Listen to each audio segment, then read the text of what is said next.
DZRH, magandang umaga Pilipinas! Sa DZRH Radio, DZRH TV at DZRH Online, kasama si Kuya Angelo Palmones. Magandang umaga Pilipinas!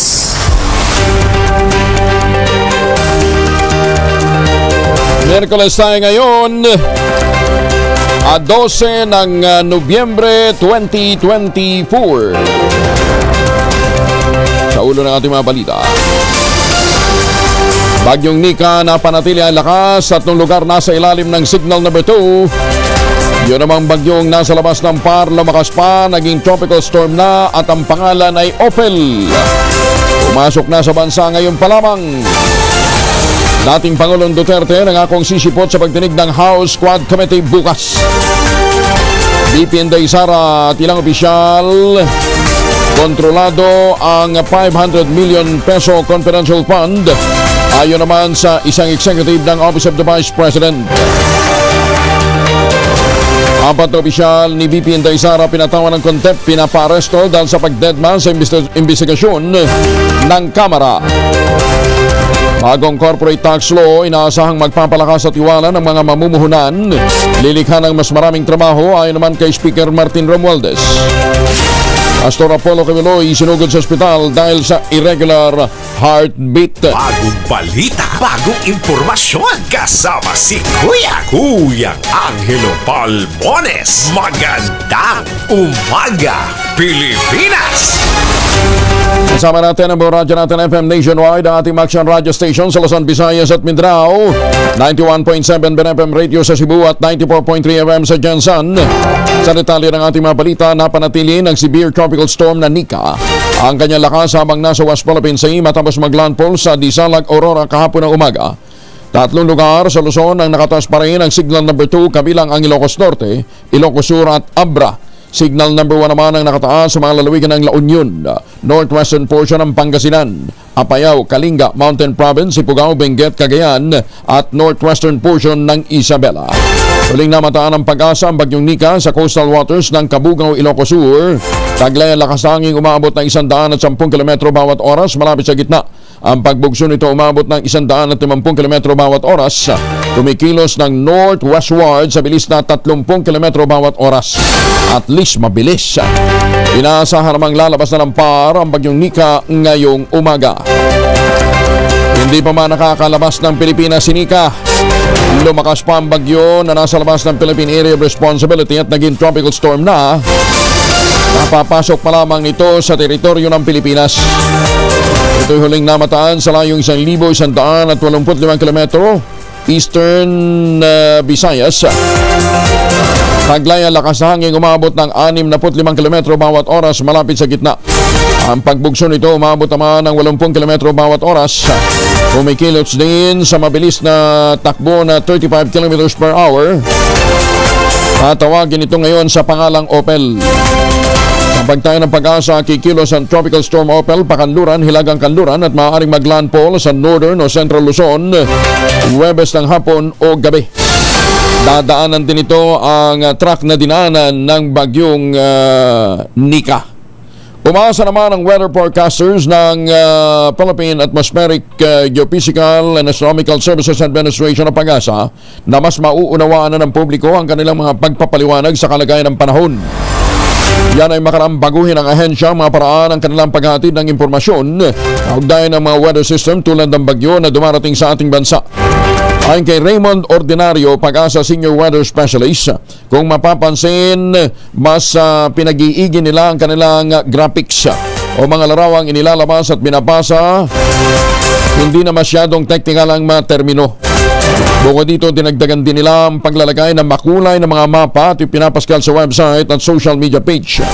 Naglagay din sila ng color-coded na impormasyon ng rainfall warning at flood information.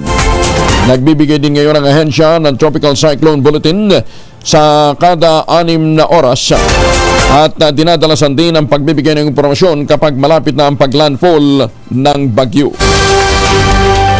Binawi naman ng Malacanang ang pangamba ng publiko na mauubos ang pondo ng mga ahensya ng gobyerno sa pagtugon sa kalamidad. Sa ambush interview sa palasyo, sinabi ni Presidential Communications Secretary Cesar Chavez, tinitiyak ng Department of Budget and Management merong sapat na pondo para dito. Yan po man nominado ang kalihim na may mga pagkakataon na Setyembre pa lamang gamit na ang calamity fund dahil sa mga magkakasunod na bagyo. Pero hindi nyo ito dapat ikabahala dahil ginagarantihan naman ng DBM na may paghuhugutan pa ring pondo. Lagi may pagkukunan ng pondo ang gobyerno at mayroon tayong assurance mula kay DBM na mayroon tayong sapat na pondo para sa mga susunod na kalamidad bago sa katapusan ng hanggang sa katapusan ng Disyembre nito. May pondo tayo para sa pag-address response ng gobyerno para sa kalamidad. Una nang tinayan ng Pag-asa na mayroon pang hanggang 3 bagyo na inaasang papasok sa Pilipinas ngayong buwan. Hindi makapagpapatuyo ng mga inaning palay at mais ang mga magsasaka sa probinsya ng Kalinga dahil sa sunod-sunod na sama ng panahon. Ayon kay Kalinga PDRRM Head Jolanta Baaka, marami na naman ang kanilang naani na mga pananim ngunit hindi sila makapagpatuyo dahil ilang araw nang walang init ng araw. Hindi rin sila makagamit ng mechanical dryers dahil wala ring supply ng kuryente dulot pa rin ng mga bagyo. Marami na pong harvested, kaya lang hirap din po sila sa pag-dry. Sa mga ano po nila. Kasi continuous po na walang sunlight. Samantala sa iwalay na panayam, sinabi naman ng Department of Agriculture Assistant Secretary na si Arnel de Mesa, maaari namang bilhin ng NFA ang mga basang palay. Makikipag-ugnayan niya sila sa lokal na pamahalaan para papuntahin ang mga tauhan ng NFA sa lugar at mabili ang mga naturang palay. Pwedeng i-coordinate natin sa lokal na pamahalaan para bilhin nila. O kaya papuntahin natin ang ating National Food Authority para mabili ng palay dyan sa area na yan at ating sa regional field offices. Nilinaw naman ang Department of Agriculture na walang ipinapataw na suggested retail price sa bigas. Ito ang sinabi ni DA spokesperson, Assistant Secretary Arnel de Mesa, ukol sa napagkasundoang 43 hanggang 45 pesos per kilo na bigas na inaasahang ibibenta sa mga pamilihan sa Metro Manila. Ayon kay de Mesa, maaari pa rin i-adjust ang presyo nito, lalo sa gitna ng sunod-sunod na bagyo na lubos na nakapaminsala sa sektor ng agrikultura. Yan ba, naniniwala pa rin daw siya na kaya naman ng mga retailers na magbenta ng ganitong price point. Sa katunayan, sa pag-iikot ni de Mesa, kasama si Assistant Secretary Genevieve Guevara, partikular sa mga palengke sa Quezon City, makikita nila na mas mura ang bigas kaysa sa binibida nilang presyo. Halimbawa nito ang pwesto o mga pwesto sa Mega Q-Mart na may 42 pesos per kilo. Meron pa nga daw 40 pesos per kilo na lamang na well-milled rice. Mag-a-adjust yan accordingly, depende. Ang 5 pesos naman depende kung magkano yung dating sa kanila. Hindi naman yun fixed. Hindi naman tayo nagsaset ng SRP or price ceiling. Walang ganon. Samantala, 11 minuto na makalipas ang alas 4 ng umaga. Magandang umaga, Pilipinas! Oy mga mamis po, pwede pa rin nag-laundry day today, ha? Kunot-no ka ba kapag makapit, madikit at malupit ang mancha? All you need is Pride. Ba't mapahirapan ang self-con sa Pride? Easy at worry-free naman ang laundry. Sa triple stain away formula, tanggal ang matitinding mancha based on Tessa Chocolate, Mad and Semble Mont Cotton. Gawa po ito ng ACS. Halos 3 linggo nang walang pasok ang ilan sa mga mag-aaral sa Kalinga dahil pa rin sa bagyo. Sa panayam kay Kalinga PDRRM Head Jolanta Baak, matapos na suspindi muli ang pasok sa lahat ng antas ng buong probinsya, sinabi nito na apektado ng pag-aaral ng ating mga estudyante. Ito dahil sa pagsasailalim pa rin sa signal number 4 ng buong lalawigan, dala pa rin ang bagyong Nika. Ayon kay Baak, iba't ibang level ang nakakaranas ng suspensyon pero halos lahat sila hindi pa rin nakakabalik sa eskwela dahil sa sunod-sunod na pagdating ng mga bagyo. Almost 3 weeks na po na walang pasok po. Ay, hindi po all levels po. Yung iba po, hanggang elementary lang po. Tapos yung signal number 4, all levels na po. Isinailalim naman sa full alert ng pamahalaang lungsod na Mandaluyong bilang paghahanda sa bagyong Nika. Ito'y bagamat wala nang giging pagbaha o malakas na pagulan sa Metro Manila nang isailalim ito sa signal number 1. Ayon kay Agnes Avila, operations na head ng CDRRMO, nakapull alert sila dahil sa may ilang lugar na bahain talaga. Lalo na yung kalsada sa may tapat ng Jose Rizal University at may Silo Circle. Usually po kasi ganito po talaga yung sa amin sa opisina na once po na may papasok na bagyo, and sa prone flood-headed area po kaya dito po kami naka-standby lagi. Then para po kumbaga po sa nakahanda na po, dumating man yung malakas na ulan para po at nandito na po kami sa area. Inigaya tumaan ang Pangulong Bongbong Marcos sa mga pribadong kumpanya na nagmamay-ari ng mga truck na tumulong sa paghahanda gayon din sa pagtugon sa mga bagyong tumatama sa bansa. Partikular rin ito ang mga kumpanya na may mga kontrata sa gobyerno, tulad na lamang sa mga nakakabahagi o kabahagi, mga kontrata sa Build Better More program ng administrasyon. Matatandaan na ilang lugar sa Bicol Region ang nagkulang sa mga bangka truck na makapagpatawid ng mga relief goods sa mga binhang lugar noong nanalasa ang Bagyong Christine. Kaya't ang pakiusap ng Pangulo sa mga pribadong kumpanya, tumulong naman sana kayo. Nagbigay ang DG Plus at Bingo Plus Foundation ng 37 million pesos na cash aid sa mga biktima ng Bagyong Christine. Personal na iniabot ni First Lady Lisa Araneta Marcos kasama sina DG Plus Interactive Chair Eusebio Tanco at Social Welfare Undersecretary Pinky Romualdez na ang paghatid ng tulong pinansyal sa mga pamilyang naapektuhan ng Bagyong Christine sa Batangas. Tugon ito ng DG Plus o Bingo Plus Foundation, ang social development arm ng DG Plus Interactive na makatugon sa mapanguwasak na Bagyong Christine, at malawakang relief efforts na ito ay isa sa pinakamalaki na nagawa ng grupo sa panahon ng kalamidad. Alam ba ninyo ang bawat pamilyang namatayan ng isa ay tumanggap ng 250,000 pesos. Madodoble ito kung dalawa ang nalaga sa pamilya dahil sa Bagyong Christine. Bukod pa sa tulong na trabaho mula kay First Lady Lisa Marcos at Digit Plus Foundation. Nagsimula ang inisyatiba sa 30 na naulilang pamilya sa turnover ceremony nitong November 10, ginanap sa Talisay New Municipal Grounds. Dan po ito sa Batangas. Magpapatuloy ito sa Isabela, Aurora, Camarines Norte at ilan pang mga probinsya sa bansa.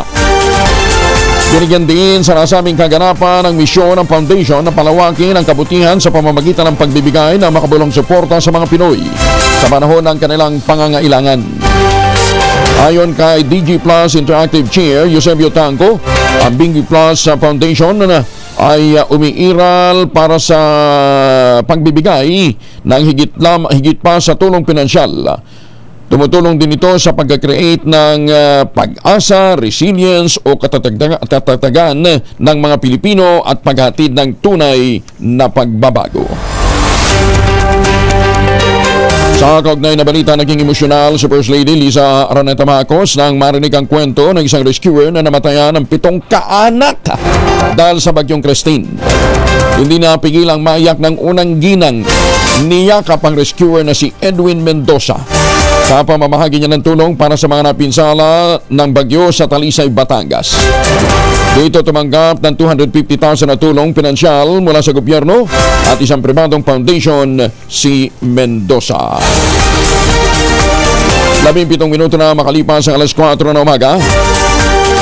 Oy mga misis, amoy araw ba si Mr. pag-uwi galing ng trabaho, abay dahil yan sa germ sa katawan nila para labanan ng amoy araw at amoy pawis.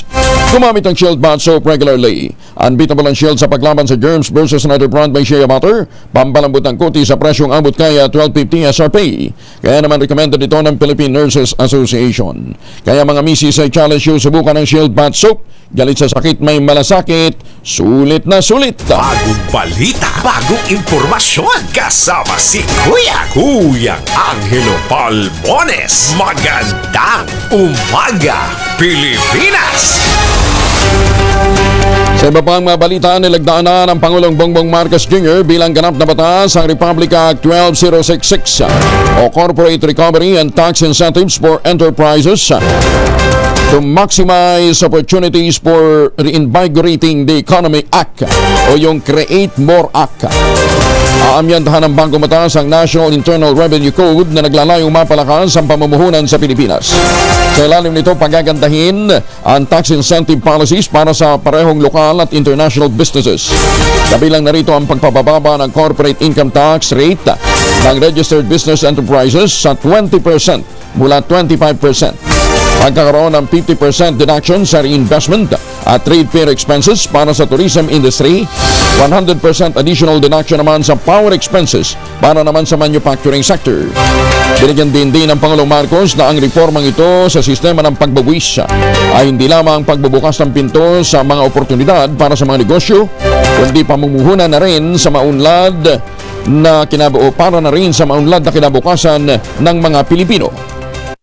Create More clarifies the rules of availment of VAT and duty incentives and further extends its coverage to include non-registered exporters and high-value domestic market enterprises.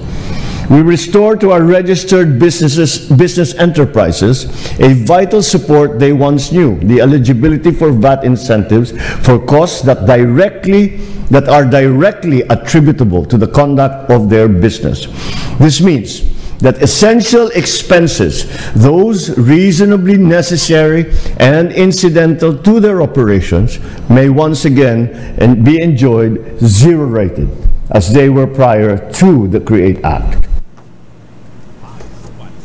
Bagong impormasyon kasama si Kuyang Angelo Palmones. Magandang umaga, Pilipinas! Pinuri naman ni Speaker Ferdinand Martin Romualdez ang Pangulong Bongbong Marcos sa paglagda nito sa isang batas na mag-aamyanda sa National Internal Revenue Code. Ang Bangko Batas na nag-aamyanda sa Corporate Recovery and Tax Incentive for Enterprises o CREATE Act at tinawag nga pong Create More. Ayon kay Speaker Romualdez, isa sa mga paunahing maikda ng Bagong Batas, ang Create More Act, ay naglalayong ayusin ang mga kalituhan at hindi pagkakaunawaan tungkol sa mga insentibo sa buwis na ibinibigay ng Create Law sa mga lokal at pambansang korporasyon mula nang ito'y maipasa noong March 2021. Sinabi pa niya na ang pangunahing katangian ng orihinal na batas ay ang pagpapababa ng corporate income tax mula 25% hanggang 20% alinsunod sa global trends. Subalit magamat 3 taon pa lamang ang batas, may mga reklamo na mula sa ilang mamumuhunan tungkol sa umano'y hindi malinaw na mga probisyon, lalong-lalo na sa mga incentive sa value-added tax. Iginit pa ng pinuno ng Kamara na binubuo ng mahigit 300 mga kinatawan. Layunin ng pagbabagong ito sa ating taxation na makaakit ng mas maraming banyagang mamumuhunan. Bagyong Nika nakaapekto na sa 274 na pamilya o 841 individuals sa lalawigan ng Kalinga. Detalye na balita mula kay Romy Gonzalez sa RH41 ay Imbag na Bigat. Romy.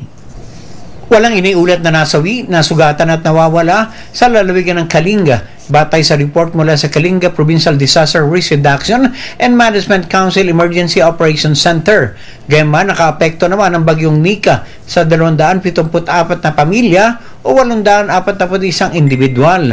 Ang mga apektadong lugar ay sa Tabuk City na may 138 pamilya, 33 pamilya sa Balbalan at 103 pamilya sa Rizal, Kalinga. Nasaran at hindi pa madaanan ang ilang kalsada at tulay dulot ng pagguho ng lupa at pinsala sa estruktura. Umapaw din ang level ng tubig sa Chico River sa ilalim ng Canao Bridge dahil sa malakas na buhos ng ulan.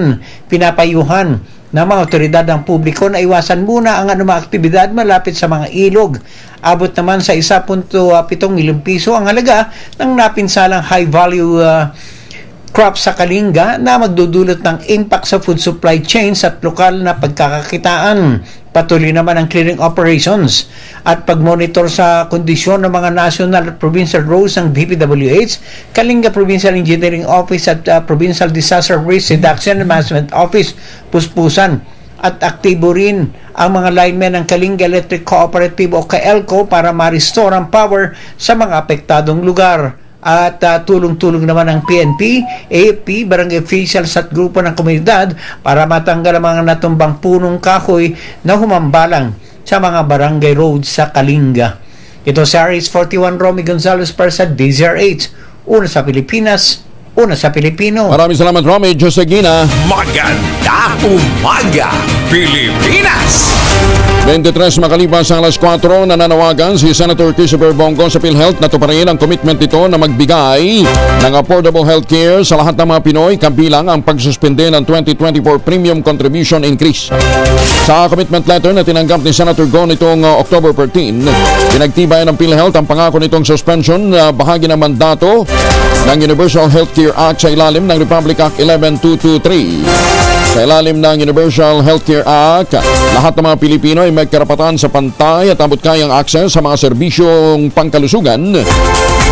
At ang PhilHealth ay gumaganap sa isang kritikal na papel sa pagkakatuparan ng nasabing pangako. Paulit-ulit na iginiit ni Senator Bongo na ang abot-kaya at na-access ng pangangalagang pangkalusugan ay isang pangunahing karapatan na hindi dapat makompromiso. Formal namang binuksan ng Philippine Amusement and Gaming Corporation of PAGCOR ang second leg ng photography contest exhibit sa The Grove Newport Mall. Ito po sa Pasay City.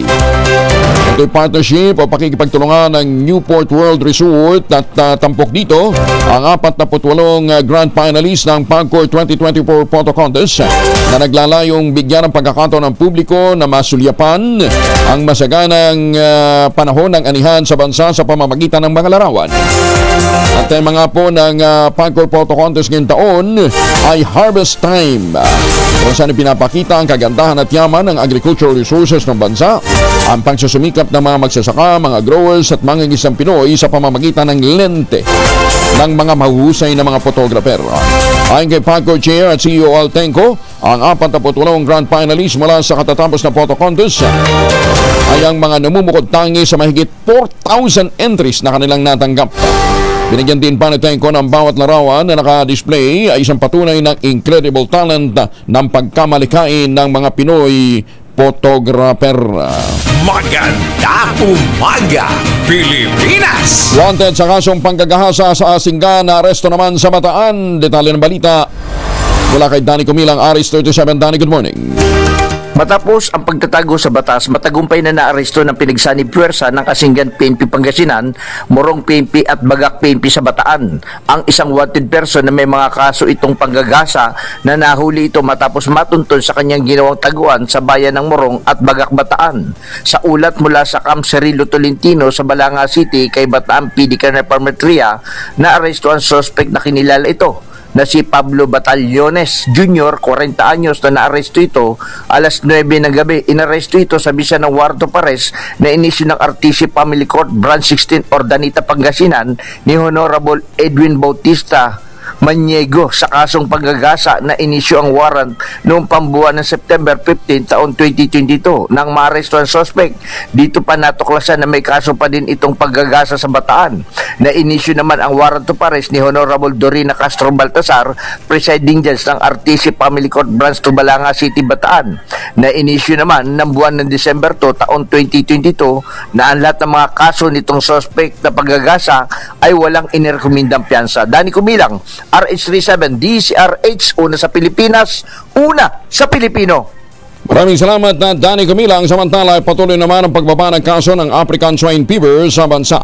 Sa ulat ng Bureau of Animal Industry, mula sa rating 534 na mga barangay na apektado ng ASF, 467 na lamang ito ngayon. Laki na yung binaba, ano? Sa datos, 144 na mga barangay ay mula sa North Cotabato, 67 naman ang sa Batangas, 55 ang sa Camarines Sur, 46 ang sa La Union, 29 sa Abra, 28 sa Cavite, 18 sa Ilocos Sur, 17 sa Ifugao, 144 sa Kalinga, 12 sa Quezon at 9 naman sa Laguna. Kasama rin sa mga lugar na may kaso pa rin ng ASF ang Occidental Mindoro, Catanduanes, Camarines Norte, Oriental Mindoro, Sorsogon, Sultan Kudarat at ang lalawigan ng Rizal. Wala nang magbababoy dati na gustong magbalik uli sa pag-aalaga ng baboy. Nadala eh.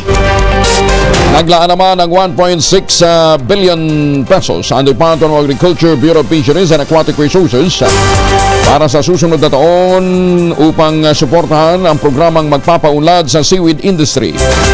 Ayon kay Agriculture Secretary Francisco Q. Laurel Jr., Ang Enhanced Philippine Seaweed Development Program ay bahagi ng layuning mapalakas pa ang aquaculture sector, partikular na ang pagtutok sa seaweed para sa isang pangunahing agricultural export ng bansa. Ayon kay Secretary Laurel, lumitaw sa datos ng BIPAR na malaki ang potensyal na mapaunlad ang seaweed farming sa pamamagitan ng 64 na ektaryang expansion at maaari itong magpataas ng taunang output na tinatayang 50%. Ito'y kumakatawan sa libu-libong trabaho at makapagpapataas din ang panlabas na kita ng Pilipinas. Sinabi naman ni Isidro Vilayo Jr., Officer in Charge ng BIPAR, kalahati ng budget ng programa ay ilalaan sa distribution ng seaweed farm implements, magpapatayo ng 109 na mga bagong nurseries at maintenance ng 24 na umiiral na seaweed cultural area o seaweed culture area. Sinabi pa ni Vilayo, magtatayo rin sila ng 8 warehouses, 34 na mechanical dryers at 80 seaweed food carts na ipapamahagi din ito sa iba't ibang panig ng Pilipinas. Sinabi pa ni Vilayo na naglaan ang BIPAR ng 10 milyon para sa pagbili ng 2 bioreactors na inaasahang makapag-aani ng 4,100 metric tons ng propagules o seaweed planting material sa susunod na taon. Ang mga propagules na ito ay sapat na para magtanim at mag-alaga ng seaweed sa 410 hectares. Magdudulot naman ito ng pag-ani ng tinatayang 102.5 million kilograms ng sariwang seaweed na nagkakahalaga ng 850 million pesos sa pagbebenta na 58 pesos per kilogram. Batay sa Philippine Statistics Authority, ang seaweed industry ay nakapagpuproduce ng tinatayang 1.6 million metric tons ng sariwang seaweed nitong 2023. Nagresulta ito sa produksyon ng hanggang 228,570 metric tons ng seaweed products na may kabuuang halaga na 12.7 billion pesos. Umasa naman si Senator Amy Marcos na papasok ang Pilipinas sa free trade agreements na sa mas marami pang bansa para maiangat naman ang banana industry ng Pilipinas. Binanggit ng senadora na malaking tulong ang paggaya ng Pilipinas sa South Korea na magkakaroon ng kaparehong kasunduan sa Pilipinas, Japan at China. Ayon kay Senator Marcos, ang free trade agreement ang lulusaw sa 30% taripa na ine-export ng saging patungong South Korea pa lamang, ha? Naghihikahos na niya ngayon ang mga sagingan, partikular na sa Davao at iba pang lugar sa bansa kung saan 700,000 na pamilya ang umaasa dito. Idiniin pa ni Senator Marcos na maraming magsasaging ang sumusuko na dahil sa iba't ibang hamon sa kanilang kabuhayan. Kabilang dito ang kawalan ng kita at paminsala ng Panama disease. Nawawalan na rin niya ang merkado ang Pilipinas dahil sa pumapasok na rin sa banana industry ang Vietnam at Indonesia. Batay sa United Nations Food and Agriculture Organization, dumulas ng Pilipinas mula sa 6 na taon itong estado bilang top 2 biggest importer ng saging sa mundo. Matapos maungusan ng Guatemala noong 1 taon, habang nananatili naman bilang number 1 ang Ecuador. Ang daing small farmers na talagang give up na sa saging. Samantalang tayo yung number 1 noon. Nalampasan na tayo ng Ecuador, Costa Rica. Ngayon, pumapasok na rin ang Vietnam at Indonesia. Nawawalan tayo ng merkado. Isa pa, maliban pa sa sakit at sa kawalan ng kita ng ating mga magsasaka, ang ating problema pa, yung tax na pinapataw sa Pilipinas pag pumapasok yung saging na galing sa Mindanao. Dahil dati, wala tayong kalaban dyan. Clear na clear. Halos 100% galing sa Mindanao. Ngayon, pumasok ng free trade agreement ang Vietnam, ang Indonesia, lahat yan pumasok ng kompleto. Talagang magandang-maganda yung pasok nila. Walang taripa, walang buwis. Iba ho talaga din ang sitwasyon sa Vietnam. Lupet. Ang ganda ho ng mga tax perks na ibinibigay po nila sa mga investor. Maganda umaga, Pilipinas! Ay, sus me, pero kinakailangan isa ho sa mga palakasin ho natin ay taniman ho ng kakao. Dahil isa ho sa mga pinakamalaking demand ngayon ay ang supply ho ng tablia o ng tsokolate. Mabuti na lang. Ito pong mga taga-Quezon, nauna na. No, ha? Sa tulong nga po ni Dr. Helen Tan, ito pong mga magnaniyog dyan po sa lalawigan ng Quezon, nagkaroon ng access sa mga planting material ng kakao galing Davao. Hinakot po ito para maitanim sa ilalim ilalim po ng mga nyugan. Kaya ngayon ay nagpo-produce na ho sila ng dekalidad na cacao beans para ma-process bilang tangerine chocolate. Ang tangerine chocolate po ay brand ng mga magniniyog dyan po sa lalawigan ng Quezon. Available po ito sa 0919-095-5935. I-check din ho ninyo mahigit 10 variants po ng tangerine chocolate na available sa tangerinechocolate.ph. Ang mga raw materials sa ginamit dyan ay galing din po sa ani ng mga magsasaka. Tangerine chocolate, 100% gawang lokal, but taste and looks global dahil tinulungan po ito ng Department of Trade and Industry at ng DOST. Ulitin natin available po ang tangerine chocolate sa 0919-095-5935. Alaho ito sa market pero online ho ninyo po pwedeng ma-avail dahil nga po sa kakulangan nila ng raw material, yung order pa lamang sa abroad, hirap na ho silang tugunan. Kaya nga po sabi ni Dr. Helen Tan, magtanim pa more ng kakao. Maganda umaga, Pilipinas! 34 makalipas ang alas 4 ng umaga, PNP, OCD at DSWD at iba pang mga kinukulang ahensya sa mentro sa pagtulong sa posibleng kalamidad. Detalye ng balita mula kay Jimmy Angay-Angay, RH32. Jimmy, maupay nga aga. Nagpulong ang mga kinaukulan na hinsi ng pamalaan sa Tacloban para pag-usapan ang paghahanda kung may masamang panahon. Mismo si Police Brigadier General G.R. Comigad, ang Regional Director ng Police Regional Office 8 ng una sa pagpupulong ng Regional Disaster Risk Management Council under MC sa conference na sinagawa sa Police Regional Office 8 Roberto Canglion, Palolete. Ang meeting sumentro sa pag-deploy ng advanced composite team sa mga areas na project na mapektuhan sa posibleng kalamidad. Dumalo rin si Office of Civil Defense Regional Director Lord Baron Turcarion. Ang agenda ay kasama sa preparedness, measures at coordinated response efforts ng kanilang tanggapan. Presente rin ang Bureau of Fire Protection, Regional Director Chief Superintendent Adil De Paz Bautista, DILG, DSWD official sa naturang pagpupulong. Mula dito sa DYV Action Radio Tacloban, ito si RH32 Jimmy Angay-Angay para sa DZRH, una sa Pilipinas, una sa Pilipinas. Salamat, Jimmy. At bahagi din po ng ating paghahanda, proteksyon laban ho sa pamilya. Maglagay ho tayo ng family alcohol sa ating mga emergency kit. Dalawang formulation ng family alcohol na pwede nating pagpilian. Yung family 70% isopropyl alcohol, especially prepared for clinics, hospital, pharmacies, laboratories, pero okay na okay din po sa mga households. Very effective yan sa disinfection at sterilization. Ganyan ang bagsik ng family, 70% isopropyl alcohol. Maghapon man natin gamitin, no problem. Hindi po manunoy ang ating mga kamay dahil meron po itong moisturizer. Yun namang mabangong family rubbing compound improved alcohol. Yun po yung mabangong isopropyl alcohol na ginagamit po ng mga masahista, mga barbero, mga doktor, mga nurse, mga komadrona for sponge bathing and other cleansing purposes. Family rubbing alcohol parang DZRH subok na sa mahabang panahon. Mabibili sa naman butik at convenience stores nationwide. Family rubbing alcohol hindi lang pampamilya, pang sports pa. 400,000 halaga naman ang mga armas na kumpiska ng Pangasinan Police. Dami nito, Detalye ng balita mula kay Freddy Pajardo, RH38, Masantos siya Kabasan. Itsikyamin sa ating mga kababayan dyan po sa Pangasinan. Freddy.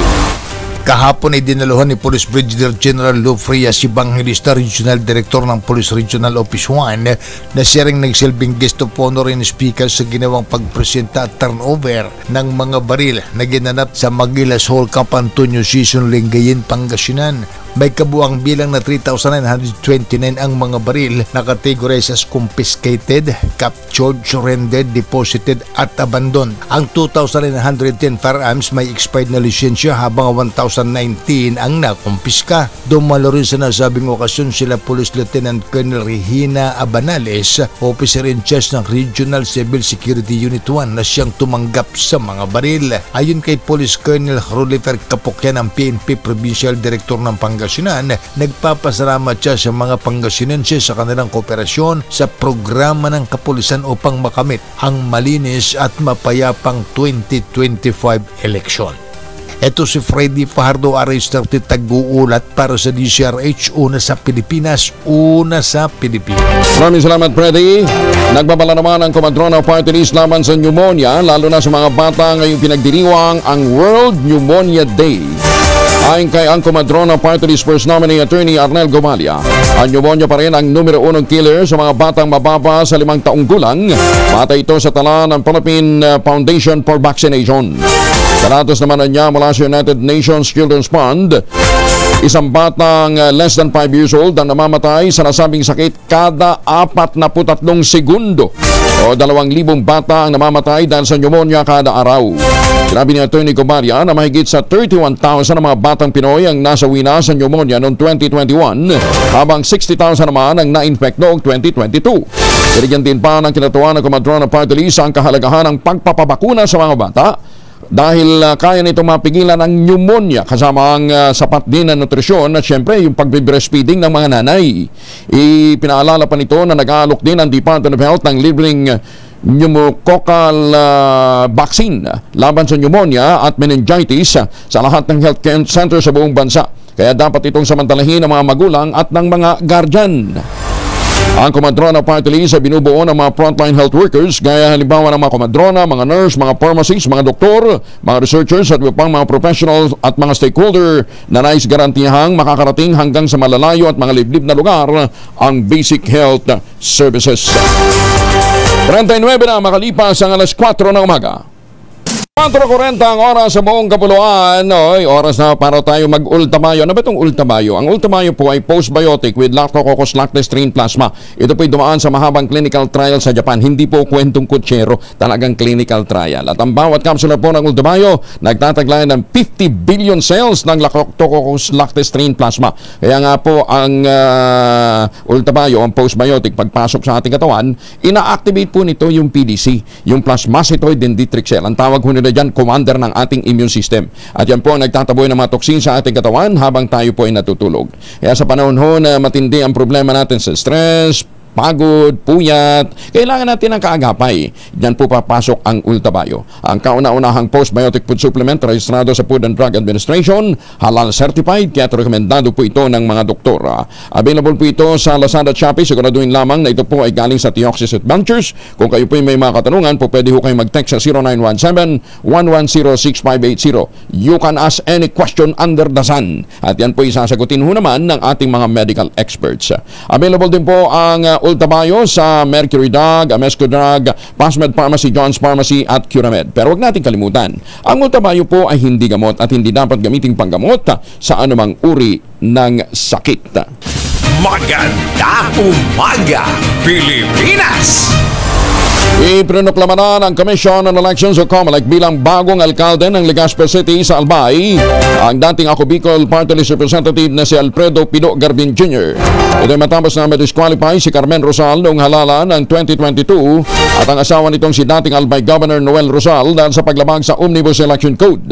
Napatunayan kasi ng COMELEC na namahagi ng ayuda sa mga tricycle driver sa Legazpi ang mag-asawa sa kasagsagan ng campaign period noong nakaraang eleksyon. Kinatigan naman ng Korte Suprema ang naging desisyon ng COMELEC and BANG, pero ayon sa legal counsel ng mga Rosal, maghahain pa rin sila ng motion for reconsideration bilang pagtutol sa nasabing desisyon na kinatigan na ng Korte Suprema. Handa na ang dating Pangulong Rodrigo Duterte na dumalo sa pagdinig ng House Quad Committee kaugnay ng war on drugs sa ilalim ng kanyang administrasyon. Sa report ni Henry Uri, kinumpirma ni Attorney Martin Delgra, lilipad ang dating Pangulong Duterte sa Maynila para humarap sa Quadcom hearing na katakdayan bukas. Ito rin ang hinahayag ni dating Executive Secretary Salvador Medialdea matapos ang kanilang pag-uusap ng 79 na taong gulang na dating presidente. Nabatid na sasailalim muna sa medical procedure ang dating Pangulo para bigyan ng clearance ang kanyang pagbiyahe patungong Maynila. Pero naniniwala si Mayor Digong na kaya niyang bumiyahe at humarap sa pagdinig dahil utak naman niya ang kanyang gagamitin at hindi ang kanyang katawan. Inamo naman ang dalawang pinuno ng Kamara de Representantes ang dating Pangulong Rodrigo Duterte na tuparin ang pinagmamalaking proteksyon at tulong nito sa mga pulis na nagpatupad ng madugong war on drugs campaign ng kanyang administrasyon. Ginawa ni na Deputy Majority Leader Judah Sidre ng Tingog Party List at House Quadcom Chair Dan Fernandez ng Laguna ang pahayag bilang tugon sa reklamo ng Philippine National Police Chief na si General Romel Francisco Barbil na hindi natupad ang pangako ng dating Pangulo sa mga pulis na nagpatupad ng kanyang polisiya. Walk the talk. Puro daldal lang naman daw siya at ako nang bahala sa inyo. Yan lang lagi sinasabi ni Sidre. Ayon kay Sidre, huling pagkakataon na nagbigay ng ganitong pahayag ang dating Pangulo noong October 28 nang siya'y humarap sa Senado, kung saan sinabi niyang siya lamang ang dapat managot sa legal at moral na aspeto ng kanyang marahas na anti-drug war. Ayon naman kay Congressman Fernandez, paulit-ulit na ipinapangako ni Mayor Digong ay magbibigay ito ng abogado sa mga tauhan ng PNP sa pagpapatupad ng kampanya laban sa illegal drugs na nagresulta naman sa extrajudicial killings. Kinumpirma ng Chief Accountant ng Office of the Vice President na si Vice President Sara Duterte ang kauna-unahang Vice Presidente na nagkaroon ng kalahating bilyong pisong confidential fund.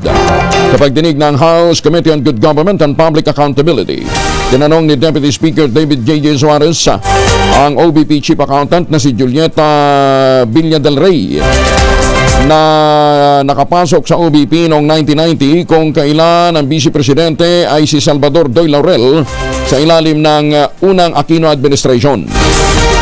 Ayon kay Villa del Rey, ang 500 na million pesos na confidential fund ay binigay ng tig 125 million mula sa huling quarter ng 2022 hanggang sa ikatlong quarter ng 2023. Ang pondo ay nakalagay umano sa Good Governance Program ng OBP. Pero sabi ni Villa del Rey, wala itang alam kung paano ginagastos ang naturang pondo. Kapag tatanong naman ni Batangas 2nd District Representative Jerbil Jinky Betrix Luistro kay OBP Budget Office Chief Administrative Officer Kelvin Jerome Teñido, sinabi nito na walang confidential na inilaan sa OBP noong panahon ni VP Leni Robredo na pinalitan ni Inday Sara.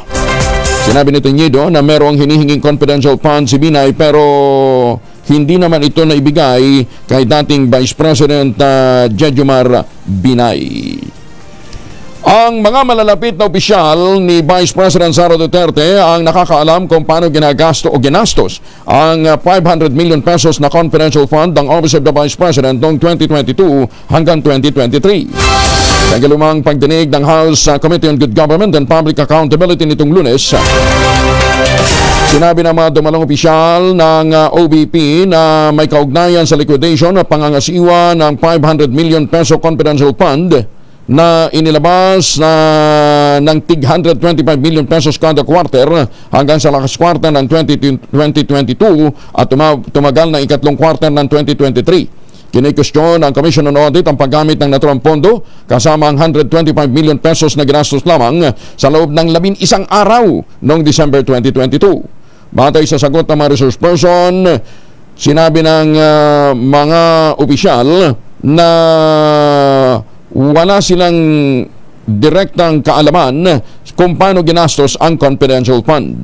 Ayon kina Administrative at Financial Services Director Rosalyn Sanchez, Chief Accountant Julieta Villa del Rey at Budget Division Administrative Officer Kelvin Jerome Teñido, wala silang personal knowledge kung paano ginamit ang naturang pondo.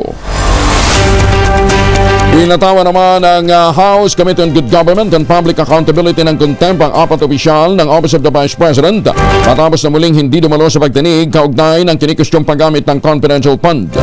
Ibinagutos ng komite na ikulong sina Lemuel Ortonio, Assistant Chief of Staff at Chairman ng Bids and Awards Committee ng OBP, Gina Acosta, Special Disbursing Officer, at ang dating Assistant Secretary ng Department of Education na sina Sunshine Chari Paharda at ang asawa nitong si SDO Edward Paharda na lumipat sa OBP matapos magbitiw si Duterte bilang kalihim ng DepEd noong Hulyo.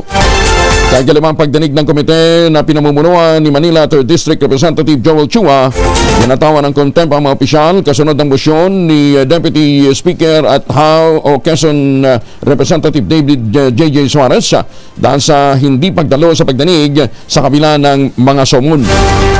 Nagpalabas ang komite ng subpina sa mga opisyal matapos silang tumanggi sa mga paanyaya na dumalo sa naturang pagdinig. Dinipensahan naman ni Vice President Sara Duterte ang mga opisyal ng Office of the Vice President na hindi nakadalo sa investigasyon ng Kongreso kaugnay ng questionableng paggamit ng confidential fund ng ahensya.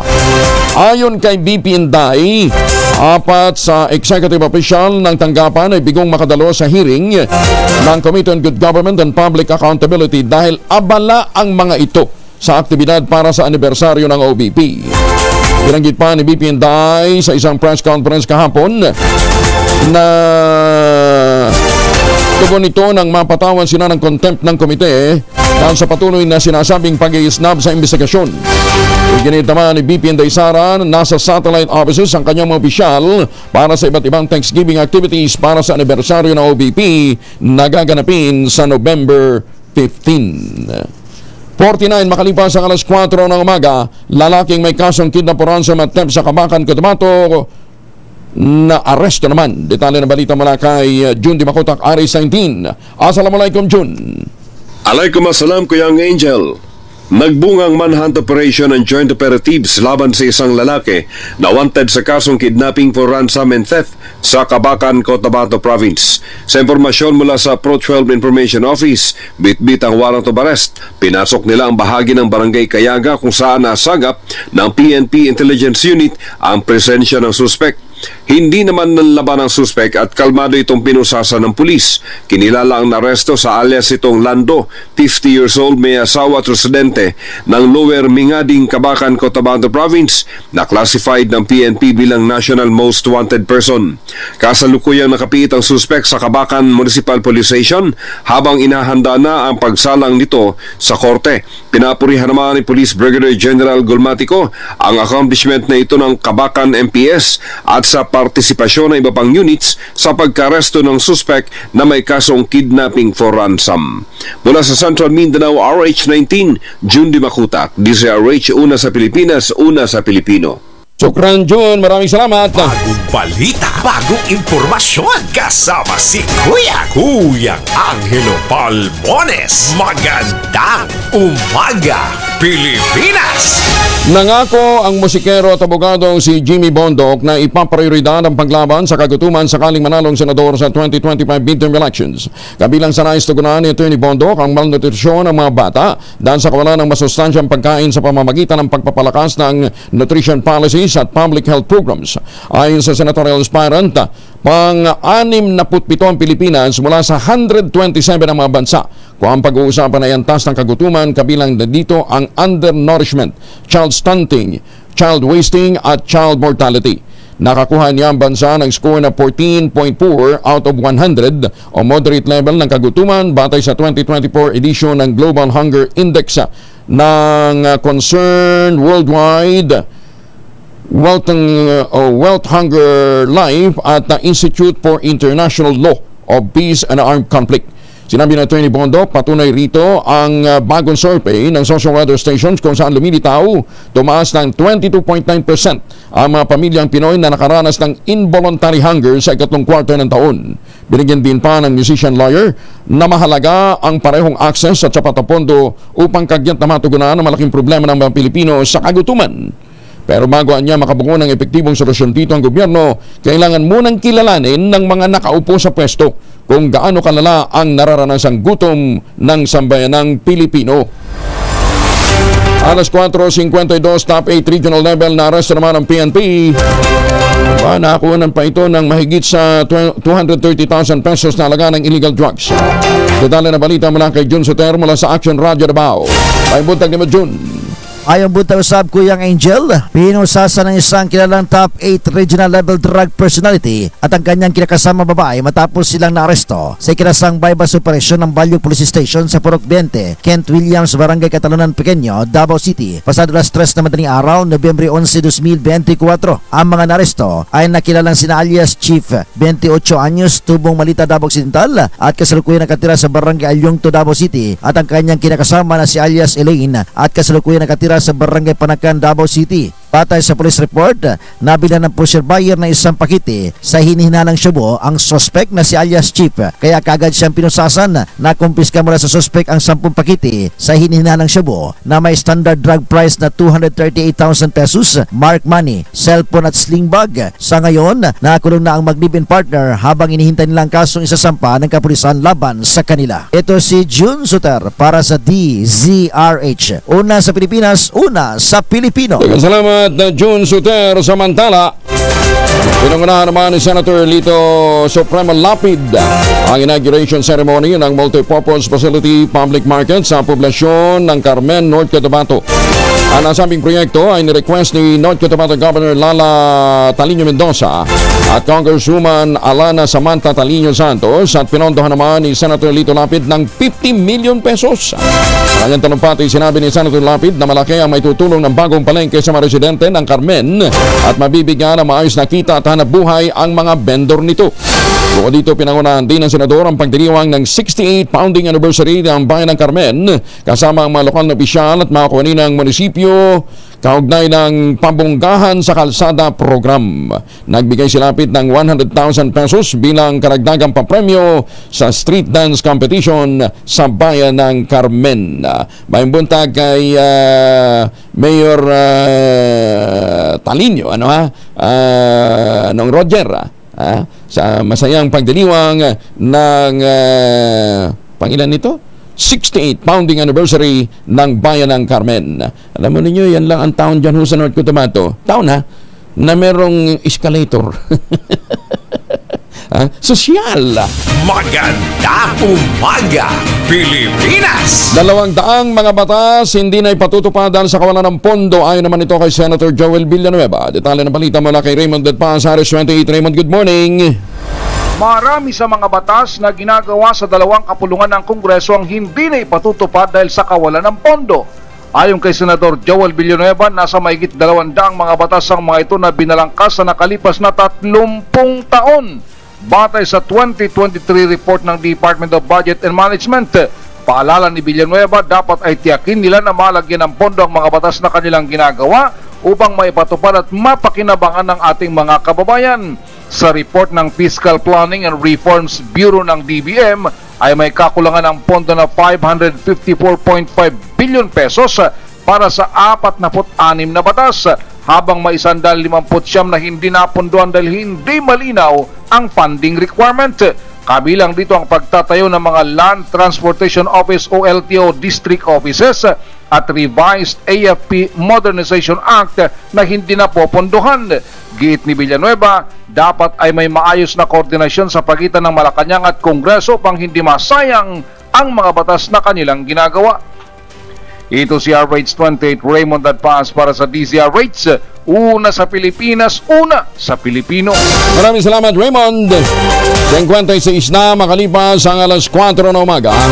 Pinaghahanda naman ni Senator Amy Marcos ang gobyerno para sa mga pagbabago sa polisiya ng Amerika, partikular na sa immigration, depensa at geopolitical interest matapos manalo si Donald Trump bilang bagong Pangulo ng Amerika.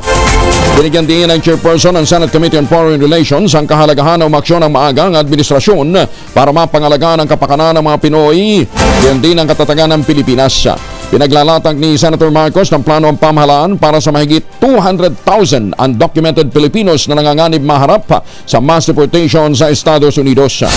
Dapat din na niyang atupagin ang pagpapalawak sa reintegrated program, kabilang ang skills training, livelihood support at direktang tulong para sa mga deportee mula sa DSWD, Department of Labor and Employment at DFA. Batay sa 2025 National Expenditure Program, sinabi ni Senator Amy na sapat naman ang pondo ng DSWD para sa 4,152 distress at undocumented Filipino overseas sa susunod na taon, habang mahigit sa 72,000 lamang niya ang natulungan naman ng DFA noong 2023 sa ilalim ng Assistance to Nationals Fund and Legal Assistance Fund. Umapila rin si Senator Amy na iprioridad ang ang self-reliant defense posture ng bansa dahil na rin sa hindi na uubra na palaging aasa na lang tayo sa mga foreign allies para sa ating external defense. Nananawagan din ang kapatid ng Pangulong Bongbong Marcos na agad na bigyan ng alokasyon ng programa at isaalang-alang ang defense equipment acquisition, partikular na technology transfer at local manufacturing and assembly. Idinin pa ni Senator Marcos ang kahalagahan ng pagkakaroon ng Pilipinas ng leadership role sa ASEAN at palakasin ang partnership nito sa loob ng rehiyon upang makayanan ang posibleng pagbabago sa foreign policy ng US. 58 na makalipas ang alas 4 ng umaga. Oy, sa mga Pilipino na naghahanap ho ng magandang investment opportunity, lalo na sa masukin natin dyan sa abroad, Aba, ito yung aloko sa atin ng West Coast Realty. Ang Sibera Mabalacat, Sibera Bacolor, Samira at Sibera Prestige. Napalapit lamang po nito sa Clark Economic Zone at Clark International Airport. Ito na rin po ang pinakamurang ready for occupancy units ngayon sa buong housing industry with the easiest term, 5% lamang ang down payment, pwede pang gives. Kahit ano pang iniintay po ninyo, ito pa rin ang pangarap na magkaroon ng sariling bahay sa presyong abot kaya. Nasa loob po ng township ang palengke, ang eskwelahan, ang simbahan at iba pang mga amenities. Nandyan din ho yung mga grocery stores, ano ha? At higit sa lahat, nandyan ho mismo ang munisipyo. Hindi mo na kinakailangan pang bumiyahe para sa lahat ng mga aktibidad na kinakailangan ho ninyo araw-araw. At kung ngayon pa ho kayo bibili, aba, may chance pa ho kayong manalo ng bagong kotse sa Disyembre.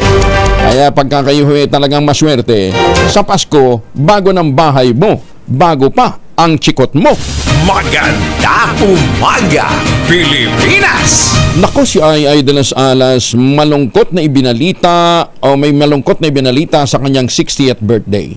Ano kaya yon? Alamin natin mula kay Gorgie Rula. Gorgie, good morning. Malungkot ang selebrasyon ni Ay de las Alas na nagdiwang ng kanyang 60th birthday kahapon. Nag-guest ito sa Fast Talk with Boy Abunda para ibalitang hiwalay na sila ng kanyang asawang si Gerald Sibayan. Masakit sa kanya na na-chat lamang siya ni Gerald noong October 14 ng madaling araw dito sa atin at nasa Amerika naman kasi itong si Gerald. Sinabi raw nitong hindi na siya masaya sa kanilang pagsasama at gusto raw nitong magkaanak.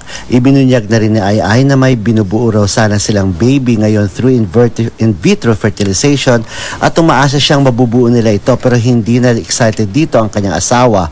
Firm na raw ang desisyon na makipaghiwalay. At sa tingin ni Ay may third party involved o may ibang babae itong si Gerald pero wala pa siyang katibayan. Si Ay ang nagpetition para makakuha si Gerald ng green card at wala naman daw siyang balak na ipa-revoke pa ito. Ibigay na raw ito sa kanyang asawa at kung ano ang magpapasaya sa kanya. Malungkot man ang comedy queen sa kanyang kaarawan, nagpapasalamat pa rin siya sa mga matatalik niyang kaibigan na patuloy na nagmamahal sa kanya at sa suporta ng kanyang mga anak. Gorgie Rula po nag-uulat mula sa showbiz ng DZRH, una sa Pilipinas, una sa Pilipino. Maraming salamat na Gorgie. Lungkot namang birthday noon ni Ay. Maganda umaga, Pilipinas! Okay, maganda umaga sa mga taga Las Vegas, Nevada. Evan lang, kumusta ka na? At sa lahat ng mga suki natin dyan sa Amerika, lalong-lalo ng ating Midnight Singers, na pupusan pa rin po ang kanilang paghahanda. Dyan po sa San Diego, California. Ayan, ready ho sila para sa mga road shows nila dyan po sa San Diego, sa Las Vegas, at saka sa Los Angeles. Bigatin. Sir John, Boss Manny, Sir Art, Tita Linda, Ma'am Lloyds, at Tita Cora, pagbutihin nyo ang pagpapractice. Pero sabi nga ni Jun Jambo, habang tumatagal, larong sumasama. Huwag ganun. Bagong balita, bagong impormasyon. Kasama si Kuyang Angelo Palmones. Magandang umaga, Pilipinas! Kauna-unahan sa Pilipinas. NBC Manila Broadcasting Company. DZRH, a proud member of MBC Media Group. DZRH, magandang umaga Pilipinas sa DZRH Radio, DZRH TV at DZRH Online. Kasama si Kuya Angelo Palmones. Magandang umaga Pilipinas.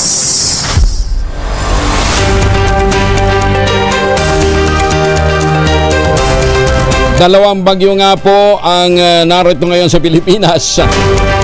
Ang bagyong Nika at pumasok na rin ang bagyong Opel. Kaya kinakailangan natin ang iba yung paghahanda at pag-iingat, lalong-lalo na doon sa mga lugar na may nakataas ng storm signal. Maupay nga aga sa mga tigpaminaw nato diyan sa Samar. Kamusta na po kayo? 27 lansangan at mga tulay hindi madaanan sa Cagayan dahil sa bagyong Nika. Detalye ng balita mula kay Grace Ansano, Alice 25. Grace, good morning.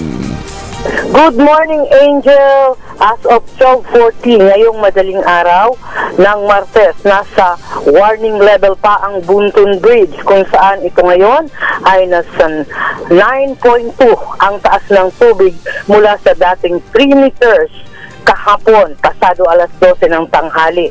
Kaya't patuloy ang babala ng PDRMO sa mga residenteng nasa mabababang lugar ngayon dito sa Cagayan. Simula pa kahapon, nasa 27 na mga kalsada at tulay ang di madaanan dahil sa mga pagbaha. Kabilang dito ang kalsada sa mga bayan ng Tuguegarao City, ang Pinakanawan na Overflow Bridge at Pinakanawan National Tuguegarao Road, ang Belpol Street.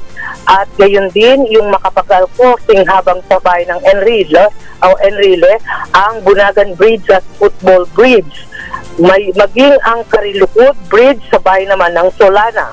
Ang Darakitan Bypass Road, Tatanet Bridge sa Piat, Itawes Bridge sa Piat going to Tuaw. Hindi rin tumadaanan. Sa bayan ng Amulong, di rin madaanan ang Amulong Steel Crane Bridge o Goran Cordoba Overflow Bridge. Halos habang ang isolated naman ang bayan ng Bagao dahil sa kaliwat kanan din na mga daang hindi madaanan at kasabay din ng mga pag-overflow ng mga tubig na rito. Maging sa bahagi ng sa bayan ng Santo Niño at Kapanikian, Zone 2, sa Alakapan, hindi rin tumadaanan ngayon, Angel. Sa mga oras na ito, bagamat tigil na ang pagbuhos ng ulan, pero marami pa rin ang nagpalipas ng gabi sa iba't ibang mga evacuation center. Yan, ang ating update na ngayon ay halos tumigil na nga ang pagbuhos ng ulan. Ito si RH25, Grace Vera Sansano. Una sa Pilipinas, una sa Pilipino. Maraming salamat, Grace. Samantala magpapatupad ng malakihang transpresyon ng produktong petrolyo mga kumpanya ng langis ngayong araw. Sa abiso ng mga oil company, naku, sakit naman sa bulsa nito. Sa abiso ng mga oil company, 2 piso at 10 sentimo, 2 Gs kada litro sa diesel ang magiging pagtaas. Habang may dagdag na 1.50 sa presyo ng kada litro ng gasolina, 1.20 naman sa kada litro ng kerosene. Epektibo ang big time price hike ng mga gasoline station alas 6 ng umaga. Maliban sa clean fuel na alas 4 ng hapon, magdadagdag ng halaga sa kanilang mga produkto. Punta na tayo sa clean fuel.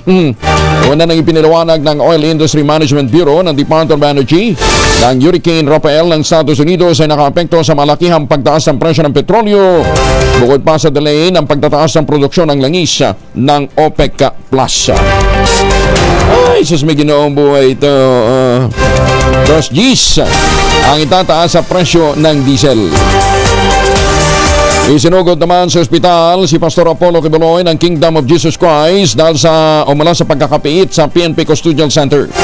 Ayon kay PNP spokesperson Brigadier General Jean Pajardo, minarkahan bilang urgent motion ang pagdala kay Kibuloy sa Philippine Heart Center dahil sa iniindang sakit sa puso. Sinabi ni Pajardo na life-threatening kasi ang irregular heartbeat na naranasan ni Kibuloy. Ngayong araw dapat nakatakdang bumalik si Kibuloy sa Camp Crame pero pinalawig pala ito ng Pasig RTC hanggang November 16. Hinayaan daw muna ng hukuma na matapos ang serye ng examination kay Kibuloy gaya ng 2D echo, blood chemistry at stress test. Kanilang recommendation po ay ma-check po siya further to check kung ito bang kanyang kinukomplainta pagsisikip po ng victim ay maaari po could lead to a more serious case po. Nabatid na dati palang naoperahan na sa puso si Pastor Apollo Kibuloy at una nang humirit ng hospital arrest pero tinabla naman ito ng korte. Tulad ng kanyang boss na si Vice President Sara Duterte, tumanggi na rin manumpa at magsabi ng totoo ang Chief Lawyer ng Office of the Vice President na dumalo sa pagdinig ng House Committee on Good Government and Public Accountability. Noong September 18, dumalo si BP Inday sa pagdinig ng komite, subalit tumanggi itong manumpa na sa pagdinig kaugnay ng paggastos ito ng 625 million pesos na confidential fund sa pagitan ng 2022 at 2023. Inilan ito sa Office of the Vice President at Department of Education na dati niyang pinamumunuan. ang pagtanggi ni Emily Torrentira, ang Chief ng Legal Affairs Department ng OBP, na manumpa ay nagudyok naman sa panel na pinamumunuan ni Manila Representative Joel Chula na alisin na ito sa pagdinig. Si Torrentira ay hindi kabilang sa mga opisyal ng OBP na inimbita ng komite upang magpaliwanag tungkol sa kadudadudang natuklasan ng Commission on Audit kaugnay ng paggamit ng 625 million peso confidential fund. Kinikwestiyon ng Commission on Audit ang paggastos ng naturang pondo. Bagamat hindi siya imbitado, dumalo itong si Torrentira sa pagdinig ng Kamara, subalit ayon sa Committee Secretariat na si Cheryl Christine Lagrosas, tumanggi itong manumpa gaya ng ibang dumalong resource person. Inimok naman ni House Minority Leader Marcelino Libanan, ang Chief of Staff ng Office of the Vice President, na si Undersecretary Zulaika Lopez na samantalahin ang pagkakataong ipagtanggol ng sarili at dumalo sa pagdinig ng Kamara dahil sa manoy pamamahala ng pondo ng tanggapan sa ilalim ni Vice President Sara Duterte. Noong Lunes, apat na opisyal ng OBP ang na-cite for contempt ng House Committee on Good Government and Public Accountability dahil naman sa patuloy na hindi pagsuport sa pagdinig. Hindi nakadalo si Lopez sa pagdinig noong November 11, ngunit binigyan ito ng huling pagkakataong dumalo sa susunod na pagdinig matapos siyang magpadala ng liham sa komite na nagpapaliwanag na siya'y nasa US upang alagaan ang kanyang may sakit na tiyahin. Bukod sa contempt citation, ipinagutos din ng komite ang pagditine kina OBP Assistant Secretary at Assistant Chief of Staff Lemuel Ortonio, Gina Acosta, Sunshine Paharda at Edward Paharda. Magandang umaga, Pilipinas! 10 minuto na makalipas ang alas 5 na umaga. Tiniyak naman ng Armed Forces of the Philippines na mananatili ang kanilang commitment sa pagdepensa sa soberanya at karapatan din sa territorial integrity ng bansa. Ito matapos na panindigan ng China na pag-aari nila ang panatag shoal sa West Philippine Sea. Ayon sa tagapagsalita ng Armed Forces of the Philippines na si Colonel Francel Margaret Padilla, patuloy na susuportahan ng AFP ang mahakbang ng gobyerno para mapanatili ang kapayapaan din ang kapakanan ng mga inaangkin nating teritoryo. Ito'y upang patuloy na maisagawa ang mandato ng Sandatahang Lakas ng Pilipinas na protektahan ang ating sovereign rights. 11 minuto na makalipas ang alas 5 na umaga. Para sa lahat ng mga may lakad, huwag kalimutan magbaon ng proteksyon laban sa mikrobyo. Dalawang formulation ng family alcohol na pwede nating pagpilian. Yung family 70% ay isopropyl alcohol, especially prepared for clinics, hospital, pharmacies, laboratories, pero okay na okay din po sa mga households. Very effective yan sa disinfection at sterilization. Ganyan na bagsik ng family 70% ay isopropyl alcohol. Yun namang mabangong family rubbing compound improved alcoholone. Ayun yung mabangong isopropyl alcohol na gamit ho ng mga masahista, mga barbero, mga doktor, mga nurse, mga kabedrona. Ginagamit yan for sponge bathing and other cleansing purposes. Family rubbing alcohol parang DCRH subok na sa mahabang panahon. Mabibili sa namang butik at convenience stores nationwide. Family rubbing alcohol, hindi lang pampamilya, pang sports pa. Magandang umaga, Pilipinas! Alas 5:12. Wala daw bang magre-reklamo tungkol ho sa oil price hike? Deregulated ho yung industriya. Ayan, yan hong i-demand ho natin sa mga kumakandidato. Magpasa ho sila ng mga batas na magiging daan para ma-regulate. Alam, problema ho kasi sa buong mundo, deregulated na ho industriya, langis, ano ha? Pinakamag-inam ho talaga nito, maghanap ho tayo ng ibang alternative source ho ng power. Pwedeng kuryente para ho sa mga sasakyan. Problema, wala ka namang charging station na naka-install sa mga probinsya. So paano mo magagamit, ano ha? Kaya ala ho tayong magawa dito sa oil industry. Pangalawa, ayaw naman natin ng nuclear technology hanggang ngayon. Di ba? Para nga tayo sirang plaka rito, paulit-ulit tayo na dapat gumamit na tayo ng modular reactors, ano ha? Kaya lang, ang bagal ho ng usad yun siguro pwede ho natin kastiguin ng gobyerno. Pero dito ho sa oil industry, hanggat ito po'y deregulated at walang ginagawa ang ating mga mambabatas para ito'y maging regulated uli, mahihirapan tayo. Panahon ni Marcos, di ba, merong OPSF, Oil Price Stabilization Fund. Kaya lang, naabuso din ho kasi. Magandang umaga, Pilipinas! Ito muna ang ating mahiwagang tunog. Mahiwagang tunog. Ayan. Meron na akong clue. Ang isang item na ginamit, ayan ang isang item na ginamit sa ating mahiwagang tunog ay mahalaga, pero mahirap ibenta. Ayan. Ayan.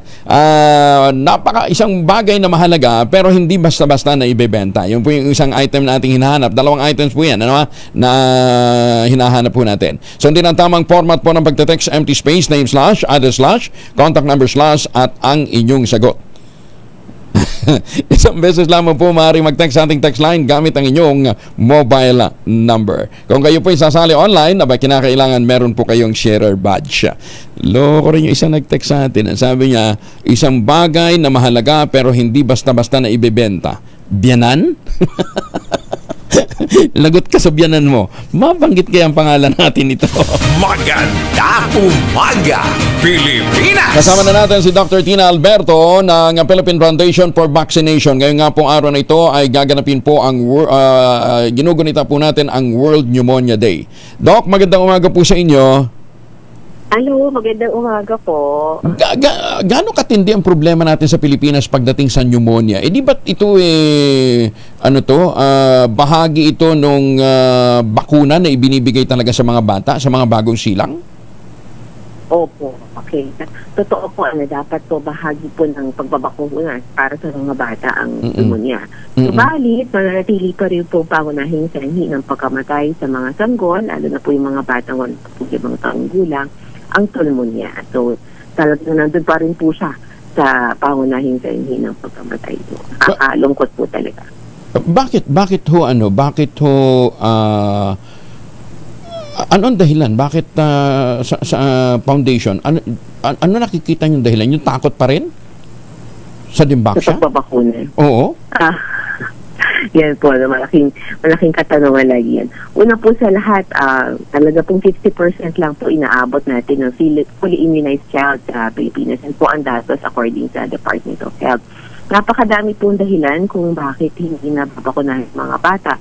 Una sa lahat, yung iba po, totoo, merong takot sa bakuna dahil so sa mga misinformation. Napakahalaga po ng oportunidad na lagi na makausap ang mga mamamaya tungkol sa kahalagahan ng pagbabakuna. Ikalawa po, yung pagbaba rin nung rate ng pagpapasuso ng mga magulang. So marami po mga magulang ngayon na mula sa breastfeeding ay gumagamit na po ng formula milk, no? So isa rin po dahilan yan. So, tapos yung malnutrition sa ating bansa. So marami pa rin po mga bata ang nananatiling malnourished. Ikaapat, yung walan po ng access nga sa healthcare din po ng ating mamamayan. So marami pong dahilan at sana po talaga matugunan natin bawat isa sa mga dahilan na ito. Oo. Sa mahal ng bilihin ngayon, ang daming mga magulang ang nag-o-opt na mag-formula milk sa halip na magpa-breastfeed. Di ba ang haba na nga nung leave credit na ibinibigay sa mga bagong panganak? Opo, 90 days lang ako yan para magpasuso pero hindi po Kahit po sa experience ko sa private practice, napakadami pong mommies ang nagpapa-formula. Yung iba, maling informasyon. Iyon din po ang dahilan. Misinformation pa din. Akala nila mas malusog kapag formula. Tapos, mas mataba kasi pag formula, so mas gusto nila yun. Hindi nila alam, mas hindi po healthy yun. Tapos, ikalawa, marami na rin po kasi kababaihan na nagtatrabaho. So, kadalasan nagiging dahilan talaga yung pagtatrabaho. Kaya hindi nakakapagpasuso. Pero di ba may mga breastfeeding station na tayo sa mga opisina? Katunayan, may mga incentives yung mga kumpanya na naglalagay ng tawag dito, room para sa pagpapa-breastfeed. Di ba meron ganun? Mga mall nga meron. Dapat may kwarto yan, may refrigerator sa bawat breastfeeding station para kung ano man yung gatas na may itatabi ng ina, ilalagay sa ref pag uwi, pwedeng ipasuso sa mga bata. Pero reality is siguro po talagang mas convenient sa maraming nanay na mag-choose ng formula, which is always po lagi namin sinasabi sa magulang na may iba kang option. Kaya dapat po usually dapat yung first encounter dun sa mga nanay na bagong panganak, talagang dapat po yung pediatrician, yung midwife, dapat po talaga breastfeeding advocate. Dahil sa karanasan ko po, hanggang hindi mo tinuturuan ng tama at hindi mo dinedemonstrate paano yung tamang pagpapasuso at makonvince yung nanay, mas easier option po sa kanila na piliin yung formula. So, mas parang nagiging harder option yung pagpapasuso. So, kailangan po bigyan mo talaga liwanag sa kanila kung gaano kahalaga ang pagpapasuso. Oo, at saka alam ho ninyo, lalong-lalo na yung colostrum, ano ha? Napaka-importanting makuha yun ng mga sanggol. Opo. Ang colostrum po, yan po yung pinakamayaman sa protina, vitamina at mineral, pati rin po yung antibodies na tinatawag natin. Antibodies po, yun po yung protection laban sa mga sakit ng mga sanggol. So, dapat po talaga yun ang unang nasususo ng ating mga anak. Yung bang 90 days, ma'am, na nakalib ang nanay, would it suffice para yung makukuha ng bata na breast milk, kahit paano ma-acquire niya na yung mga immunity na kinakailangan niya? Actually po, ang recommendation talaga natin, dapat unang 2 taon ng mga bata ay mapasuso sila. Yun po talaga yung idea. 2 taon? Kasi nangyayari minsan, mag-breastfeed first 90 days, tapos pag may pasok na, babalik na rin po ulit sa formula. Kaya po sa ibang bansa, di ba, mas matagal po ang maternity leave. Yun nga lang sa ating bansa, hindi ko alam kung yun po ba ay feasible dahil na rin po sa kahirapan. Siyempre, wala nang ina na baka syempre hindi na po babayaran 1 taong ka nakalive, no? Sa ating ekonomiya mukhang po ay hindi feasible. Oo. Ma'am, ano bang manifestation? Kasi di ba, ako nga, sabi ko nga nung huli ko kayo makausap umabot na ako ng lagpas 40, saka ako lang na-realize na mali pala yung paniniwala na pagka pinapawisan ka, maglagay ka ng bimpot, na baka magkapulmonya ka, magkanyumunya ka. Hindi naman pala totoo yun. Oo, hindi. Ang manifestation po ng pulmonya ay samostari. Pero kadalasan po, kung sinabi natin pulmonya, ito po ay infection sa baga. Ang pangunahing symptoms ay lagnat, ubo, mabilis na paghinga na may kasamang hirap sa paghinga, hingal, at pag lumalala na po, nandiyan na po ang pangingitim. Tapos yung walang ganang kumain nung hindi makakain dahil sa hirap ng hinga. Pagkatapos minsan yung iba po nagkakaroon paglaki ng butas ng ilong sa hirap ng hinga, pag taas ng balikat at yung tinatawag nating retraction. So yung pag humihinga po, lalim na. So yun po yung kailangan obserbahan sa mga bata na nagkakaroon. Sa mga bata. Paano sa mga medyo may edad na? Naku, sa may edad po, minsan mas mahirap tukuyin. Minsan nilalagnat lang yung matanda or yung iba naman matanda, hindi po nilalagnat, nilalamig. So hindi po lahat ng pulmonya sa matatanda ay nilalagnat. Iba nilalamig lang na may kasamang ubo, walang ganang kumain, hinihingal, nahihirapang huminga. So sa matatanda po, mas varied o mas kakaiba po ang presentasyon ng pulmonya. May bakuna for anti-pneumonia para sa mga adults? Opo, marami pong bakuna rin para sa anti-pneumonia sa adults. Yung pinaka-popular po, no, yung pneumococcal vaccine, pneumococcal conjugate vaccine, yun po yung pinaka-popular ngayon. Yun po yung binibigay 1 beses sa buong buhay. Pero din po tayong tinatawag na pneumococcal 23. Yun po ay binibigay every 5 years. Yun yung booster? Din po. Parang yun po yung binuboost yung immune system. Pero hindi po natin sa talaga tinatawag na booster para sa PCV15. Tapos, meron din po tayong flu vaccine. Kasi po ang flu, kadalasan ng komplikasyon yan ay pulmonya. At meron din po tayong pertussis vaccine na kadalasan din po maaaring maging sanhi ng pulmonya sa mga matatanda. Ano yun, ma'am? Libre ba ito sa health center? May mga pagkakataon po na ang flu vaccine ay nagiging libre at pneumonia vaccine sa health center, pero ito po ay hindi regular na dumarating. So ito po ay naka. Pero ngayong Nobyembre po, meron daw po padating na flu vaccine mula sa Department of Health. So, para sa mga senior citizens lang po ito. So abangan po ninyo sa mga health center kasi ito po ibibigay ngayong Nobyembre hanggang Disyembre. Ano yun? Para sa adult? Para po sa adults po. Uy, Rosita Salgado Barria, ha? Ito senior ka na ba ko? Ay, hindi pa. Layo pa. Sabi ko nga. Hindi ka pa qualified. Umabot. Ang mga senior lang ang pwede.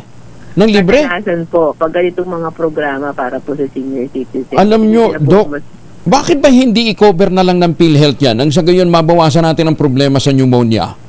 Diba? Hindi po ang tinatanong namin. Kasi kako, yung mga bakuna naman sa kabataan, lalo na po yung hepatitis B sa BCG, lahat po ng pinapanganak na bata, mandatory cover po yan ng PhilHealth. Kaya tinanong ko rin po yun sa isang congressman 1 month ago sa isang session na bakit yung mga bakuna sa elderly hindi na po i-cover din ng PhilHealth. Kung yung pinapanganak ay libre, baka naman yun sa matatanda ay pwede rin malibre. Oo nga, kasi pagka libre, sigurado magkakandara pa yung ating mga kababayan na magpabakuna. Ano bang death rate, ma'am, para sa mga adult na pagdating sa pneumonia? Sa pneumonia po, number 5 pa rin po yan na leading cause of mortality sa Pilipinas. Rosita Salgado Barya, sabi niya, dito sa amin, walang pambakuna ng anti-pneumonia. Pakitext mo ako saang lugar yan para ma-relay natin sa Department of Health. Ma'am, lahat ng mga health center natin dapat meron pong bakuna laban sa pneumonia. Sa pneumonia, sir, parang napansin ko sa kanila, although wala akong hindi po ako sa Department of Health. Pero sa karanasan ko, yung mga pneumonia vaccine sa adult, parang hindi po siya regular na programa. Hindi, para sa bata? Sa bata po, yung pneumococcal vaccine, dapat din po. Mandatory? Regular na meron yan sa mga bata. May PCV-15 po sa mga bata na less than 1 year old. Ang problema, supply. Minsan po, walang supply. Kaya siguro sinasabi ng mami na ating televiewer, bakit sa lugar nila wala. Pero dapat po talaga magkaroon ng supply. Kasi nga, para kipat, nagdiriwang tayo taon-taon ng World Pneumonia Day. Pagkatapos wala naman palang stock. Di yung gustong magpabakuna, di ba? Ma'am, necessary ba na kung bibiyahe ka, dapat magpa-pneumonia vaccine ka? Mas ating po ini-encourage na magpa-pneumonia vaccine kasi po yung bacteria naman na nandoon sa bakuna ay kino-cover din yung mga common pneumonia causes sa ibang bansa. So, lalo na po pag pupunta kayo sa malalamig na bansa, talagang yung flu at pneumonia vaccine ay amin pong ini-encourage na kunin ninyo. Pag sinabi nating senior, halimbawa kung meron ho siyang mga maintenance medicine na hindi ho makaka-apekto yan?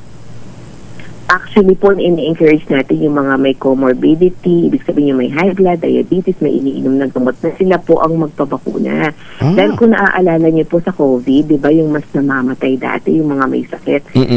Ganun din po sa pulmonya at trangkaso. Alam niyo po ba na ang trangkaso ay maaaring mag-push sa isang matanda na magkaroon ng heart attack at stroke. So, kailangan iwasan din po pala ang trangkaso para maiwasan ng stroke at heart attack. Ma'am, alam nyo, dapat ang kulitin natin dito ang PhilHealth, maging libre na at maging, maging available ang supply ng pneumonia vaccine, anti-pneumonia vaccine sa lahat ho ng mga health center, lalong-lalo na sa mga hindi lang siguro senior, ma'am, lahat na ng adult, di ba? Kasi hindi lang naman senior ang vulnerable lahat na may comorbidity, di ba? Sabi ko nga, dun sa party list ng senior citizens, dapat po sana i-covered lahat, hindi lang po yung indigent. Kadalasan po kasi ang kino-cover lang ng programa, senior citizens, may qualifier yan. Kailangan 4Ps, kailangan indigent. So, hindi po siya blanket na programa para sa lahat. Ayan. Ma'am, nasa inyo din ngayon ang pagkakataon. Sana nga, kung may stock, panawagan natin sa mga magulang na pabakunahan yung kanilang mga chikiting. Ito po ang trustee po ng Philippine Foundation for Vaccination, si Dr. Tina Alberto. Kasi yung iba, ang agam-agam nila, nandun pa kasi rin yung takot, di ba? Doc, please go ahead. Okay. Magandang umaga po sa ating lahat, sa ating mga magulang. Nandito po kami ni Congressman Angelo Palmoni para bigyan pong liwanag ang inyong mga agam-agam sa pagbabakuna.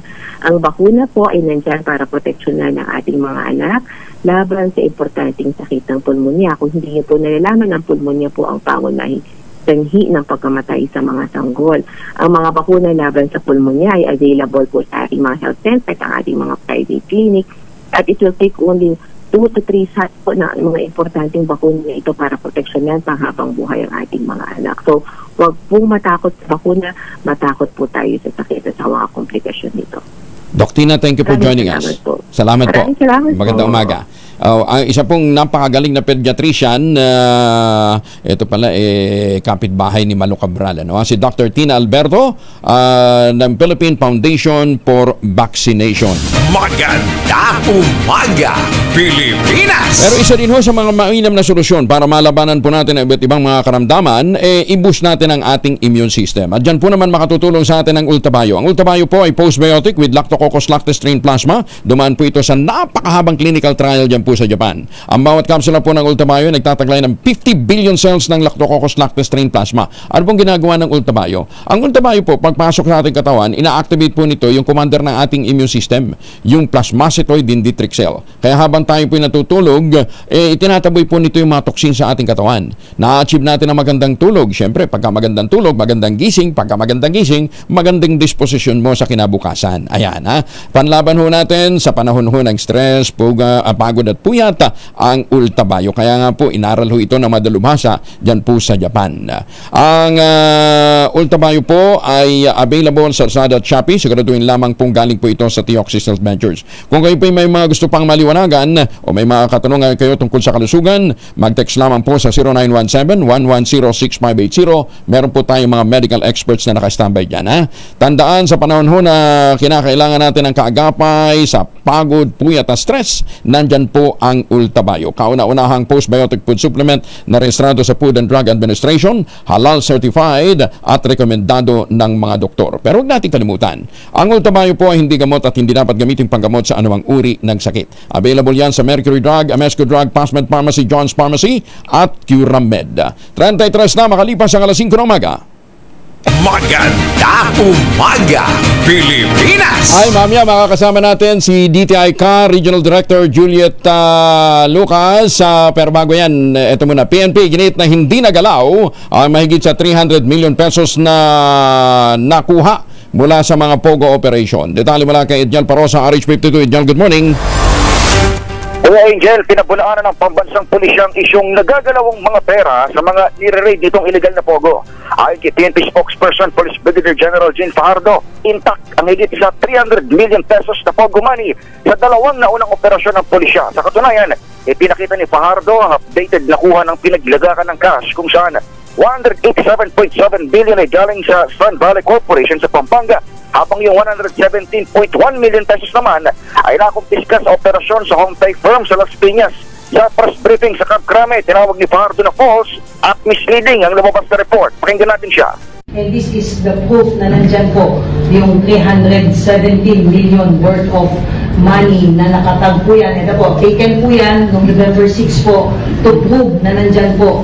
Nandyan po ang mga pera. And anytime po, yung mga respondents natin and even yung ating mga prosecutors can readily inspect that po. This is being heavily secured by the PNP personnel to make sure na makita niyo po yan, kung pera po yung laman yan. This is wala rin umanong nakuhang cash ang PNP sa pagsara sa Century Peak Tower sa Maynila, pero mayroon itong nakuhang hindi bukas na vault. Dadaan pa sa panibagong warrant bago mabulatlat. Ito si Edniel Parrosa, nag-uulat para sa DZRH. Una sa Pilipinas, una sa Pilipinas. Maraming salamat, Edniel. Samantala, meron muna tayong situation na report sa mga gasolinahan sa NLEX Subic area. Kaugnay ng oil price hike. Kanto ng RH45 nating si Reyna Darray. Good morning. Imbuntag kay Angel, alam mo, nironda ko ang mga gas station mula dyan sa kahabaan ng Mindanao Avenue hanggang dito sa North Luzon Expressway. Ayon sa mga mga gasoline boy, ay nilalangaw ang kanilang mga gasolinahan ngayon sabagat kagabi pa lamang ay pinutakti na sila sa napakaraming nagpapupultang ng ating mga kabayan dahil sa ngayong alas 6 ng umaga ay magtataas na ang presyo ng langis, partikular ang diesel, gasoline. Ang diesel ay 2 Gs at mahigit sa piso naman ang gasolina, Kuya Angel. Kaya mamaya abangan natin, pagsapit ng alas 6 ngayong umaga ay mag-adjust na pataas ang presyo ng mga pangunahing produkto ng langis sa Pilipinas. Yan ang ating situation report, RH45, Reyna Dar, una sa Pilipinas, una sa Pilipino. Maraming salamat, Reyna Dar. Samantala, naharang naman ang mga tauhan ng Bureau of Customs sa Port of Clark ang isang shipment na naglalaman ng Cusho high-grade marijuana. Nagkakahalaga ito ng 789,000 pesos. Ayon sa Bureau of Customs, ang shipment ay dumating noong pang October 17. Diniklarang men's tracksuit medium size at gawa daw pong polyester. Pero napansin ang kahinainalang laman ng package na dumaan ito sa X-ray inspection project ng BOC. Dung buksan ho yung package, nakita sa loob nito ang isang shirt at short kung saan nakatago ang dalawang silver vacuum sealed bag na parehong naglalaman ng pinatuyong dahon ng marijuana. Nakumpirma sa isinagawang chemical laboratory analysis ng Philippine Drug Enforcement Agency o PDEA, marijuana nga ang kahinahinalang bagay na isang paglabag sa Comprehensive Dangerous Drugs Act.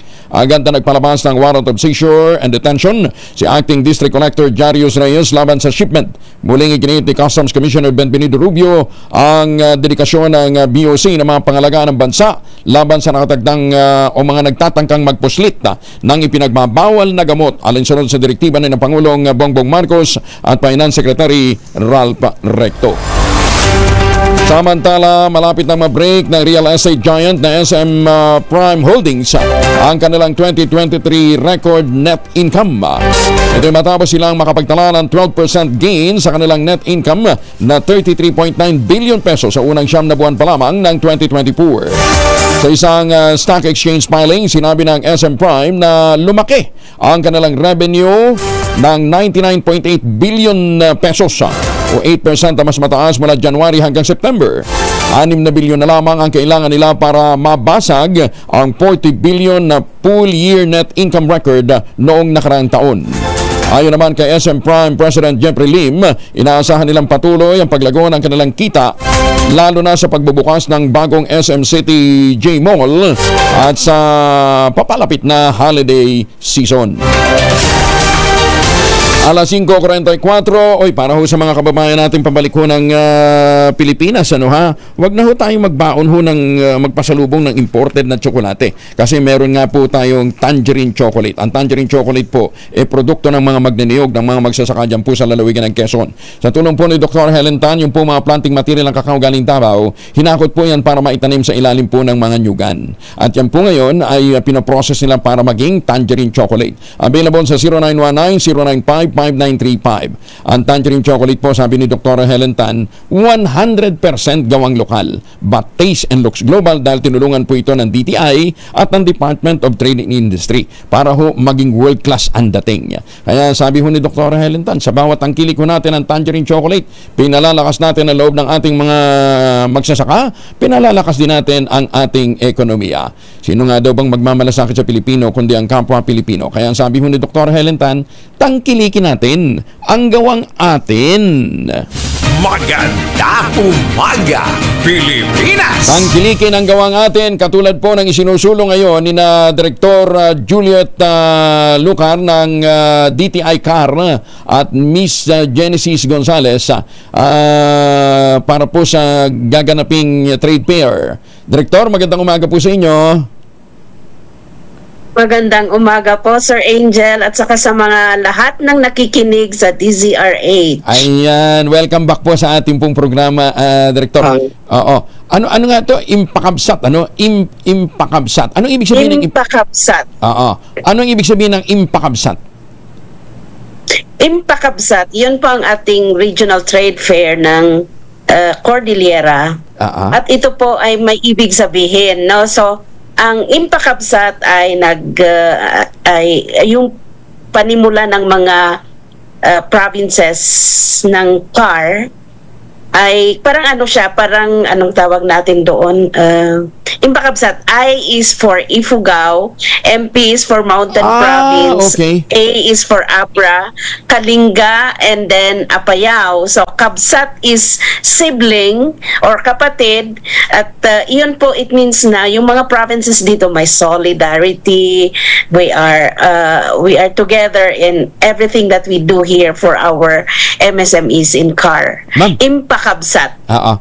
First letters of all the provinces of CAR. Ma'am, ilang exhibitors so ang ang kalahok dito sa Impakabsat 2024?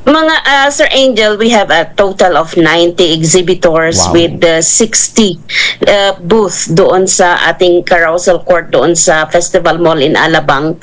Marami po tayong mga MSMEs ngayon, and aside from that, yung ibang MSMEs doon, hatak nila pa yung mga produkto ng kanilang mga kasama doon sa probinsya. So, all in all, about 90 MSMEs are benefited from this trade fair, Sir Angel. Kailan ho ito, ma'am? Kailan ang this will be on November 15 to 24 Friday na. at the Carousel Court sa Festival Mall in Alabang, Muntinlupa. Ayan. Ang dami ho ninyo. Ilang taon na po tayong andyan, Sir Angel. Oo, at saka sa dami ho ng mga exhibits dito, ng dala ho ng mga kababayan natin dyan sa Cordillera. Ito yung pagkakataon natin na bumili ho ng talagang authentic Pinoy na pang-regalo. Ngayong Pasko. Teka muna, Director Juliet, sandali ha, si Miss Genesis. Sir Angel, may feature kami na iiba eh. Ngayong taon, we will be featuring also launching yung Impakabsat online. So, maski hindi na physical trade fair, after the fair, pwede po tayong browse sa ating mga online platform doon, starting from our Facebook page, tapos doon din mag-click ng add to cart or buy na sa ating mga produkto. Galing, online marketing na rin tayo ha. Impakabsat. Paano halimbawa yung mga nakikinig sa atin abroad, Director, pwede ring umorder. Paano yung shipment? Yes po. May shipment facility at saka payment din po yung ating ang ating platform. Ayan. Si Mrs. Genesis Gonzales naman, isa ho sa mga exhibitor. Ma'am Genesis, magandang umaga po sa inyo. Yes, Sir Angel. Magandang umaga po sa bumubuo ng DZRH, RJ Juliet, at magandang umaga, Pilipinas. Yan. Naimbag na bigat. Ma'am Genesis, anong produkto ng Tribo? Tribo Estilo. Tribo Estilo. Products po namin actually, sir, are barong, suits, Filipinianas, at iba pang fashion wearables na purely or with a touch of locally hand-woven fabrics or inabol. Specifically coming from the province of Ifugao, we call it ikat fabric. We also have ready-to-wear units na naka-display. Pwede rin po kami mag-customize. Yung kagaganda nito, para mga barong, sosyal ang dating. Mahal yan? Hindi naman, sir. Kayang-kaya mo yan, sir. Kayang-kaya. Ayan. Hindi, pero ano to, maraming ready-made na? Ang sosyal, Yes, sir, meron po.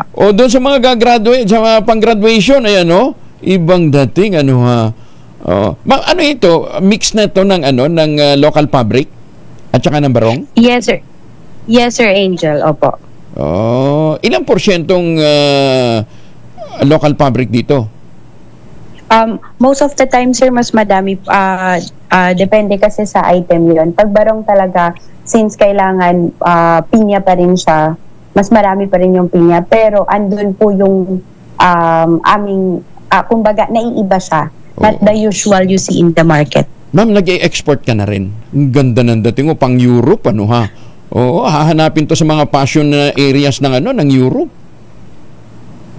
As of now, sir, hindi pa, pero nakakapag-send po kami ng mga orders internationally. Pero hindi ganun ka-bulk that you call it exportation. Ayan. Pero anyway, hopefully going there. Para doon sa mga nanonood online, doon sa mga nanonood sa atin abroad, Impakabsat, available na rin ito online, di ba, Director?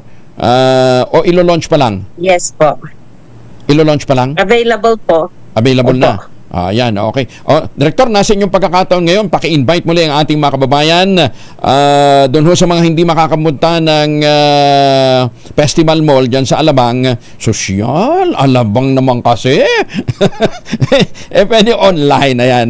Iba kasi si Director Juliet, talagang Pero kasi bagay, itong mga produktong ito, siguro mga medium, mga pang high-end na rin yung iba, mamahal ng mga barong. Pero affordable naman, sabi ni Director. Director, ba't ko ba inuunahan si Director? Nasa yung pagkakataon ngayon? Paki-invite ho yung ating mga kababayan. Opo, thank you, Sir Angel, again sa ating mga nakikinig sa DZRH. mga kababayang Pilipino, tangkilikin po natin ang ating mga sariling produkto at ang gaganda po nila at global din ang dating. So muli po kaming nag-aanyaya sa inyo so that you will visit the Impakabsat Trade Fair at the Alabang Carousel Court in Festival Mall, Alabang, Muntinlupa. That will be on November 15 to 24. And marami po tayong features doon. So aside from the exhibit of good products, we also have yung mga artisans na nagde-demo. So they will have a demonstration. Then we also have a exhibit for the prototypes of our OTOP Next Gen this year. Magsaserve po kami ng magandang, masarap na kape at saka yung mga produkto ng ating mga kababayang magsasaka, ang Comprehensive Agrarian Reform Program. May fashion show din na i-organize si Miss Genesis sa Tribo Estilo, and we also have batok, yung ating traditional tattoo. Yeah. Lahat po ng mga yan, aside from the producers, andyan din po ang ating mga artists na gumagawa ng visual arts at saka ating mga performers both on dances and music. Again, you are all invited, and after that, meron din po tayo sa online platform. Firstly, we have to see that on Facebook and click to the link of the Impakabsat website. Thank you, Good morning po sa ating lahat. Salamat. Sana po safe tayo maski po ang weather natin ngayon. Thank you very much, Sir Angel. Thank you, Director. Mabuhay po kayo. Salamat po. Si Director Juliet Lucar ng DTI CAR at si Mrs. Genesis Gonzalez, may honor po naman ng Tribo Estilo. Joste Aguina. Maganda umaga, Pilipinas. 6 na minuto na lamang, 8 na umaga. Ay, magandang umaga sa mga taga Binangon, Rizal at mga kalapit probinsya. Sa mga taga Metro Manila, tingnan daw natin itong St. Monique Balay, the most prestigious project ngayon dyan sa Binangon, Rizal. Napakalapit lamang ho nito sa Metro Manila. Tingnan daw natin yung model townhouse nila na Bianca, 2-story townhouse ho ito na may balcony. 2 hanggang 3 ang bedrooms. Pwede ma-avail through Pag-ibig Financing at less than 20,000 pesos a month. 30 years to pay. Tawag na po sa 0917-719-7908 para po sa karagdagan detalye. Kagandahan nito, pagkagising mo sa umaga, ang bumungad sa iyo, malamig na simoy ng hangin at magandang tanawin. Ayan, pang iniintay po ninyo, ito pa rin ang pangarap magkaroon ng sariling bahay sa presyong abot kaya. Tawag na sa 0917-719-7908. Yan po ang St. Monique Balay. Mamalengke muna tayo, nasa Paranaque, La Huerta Public Market ngayon, si Giselle Ricaport, 43 pesos per kilo ang bigas. Giselle, good morning. Kuya Angel, good morning. Taliwas doon sa pangako ng Agriculture Department, walang mabibili na 43 pesos kada kilong bigas dito sa La Huerta Public Market. Sa Paranaque City, 50 pesos kada kilo ang regular at well-milled na pinakamurang butil dito sa pamilihan, habang 56 naman ang kada kilo ng imported. Ayon sa mga nakapanayam nating rice retailer, kaya naman daw nilang magbenta ng 43 kada kilo kung 40 pesos yung kanilang puhunan. Pero hindi na umano sila humahango ng ganito kamura dahil sa pangit na kalidad gaya ng durog-durog o bagyang maamoy na inaayawan naman ng kanilang consumers. Paliwanag ng retailer, sa resulta ang pangit na kalidad ng local rice ng pananalasa ng mga bagyo sa mga palayan at bodega ng bigas o palay. Hindi naman umano nila maaaring ibaba sa 43 pesos ang 50 nilang panindang butil dahil halos wala na raw silang kikitain. Ganito rin yung nagkakaisang pahayag ng rice retailer sa Bangkal Market sa Makati City, kung saan mataas pa rin sa 50 ang pinakamurang butil. Iba rin daw kasi sa sinasabi ng DA na 34 hanggang 38 lang ang presyo ng wholesale. Mula sa mga importer at trader, 46 pesos daw hanggang 52 pesos kada kilo ang kuha ng retailer sa wholesale. Ito si Giselle Ricaport para sa DZRH, una sa Pilipinas, una sa Pilipino. Maraming salamat, Giselle. Magandang umaga po kaya sa Bedel at Panal family. Galing po ng Singapore, mga taga Kidapawan City po ito. Maganda umaga, Pilipinas! Habol muna natin ang sitwasyon sa Dilasag, Aurora matapos po ang panalalasan ng Bagyong Nika. Detalye mula kay Bal Gonzales sa RH5 Bal. Kaya Angel, hindi nadaanan ng mga light vehicles itong Dilasag Road. Nag-uungay ng Bal. Bal. Angel. Yes, Kuya Angel. Bal, napuputol-putol yung linya mo, yung signal mo. Go ahead again. Kuya Angel, sarado at hindi madaanan ng mga light vehicles itong Kasiguran Dilasag Road. Dahil itong Kasiguran Dilasag Road, Kuya Angel, ito yung daan na nag-uugnay dito sa bayan ng Kasiguran patungo ito sa bayan ng Dilasag.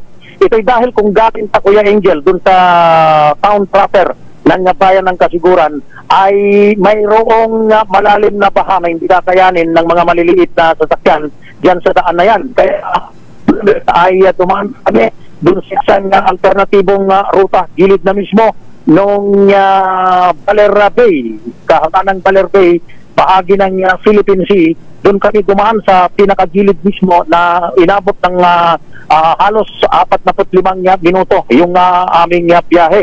Yung pahangat binabanggit yung mga residente, yung mga may-ari ng mga sasakyan kagabi dahil hindi nila kaya.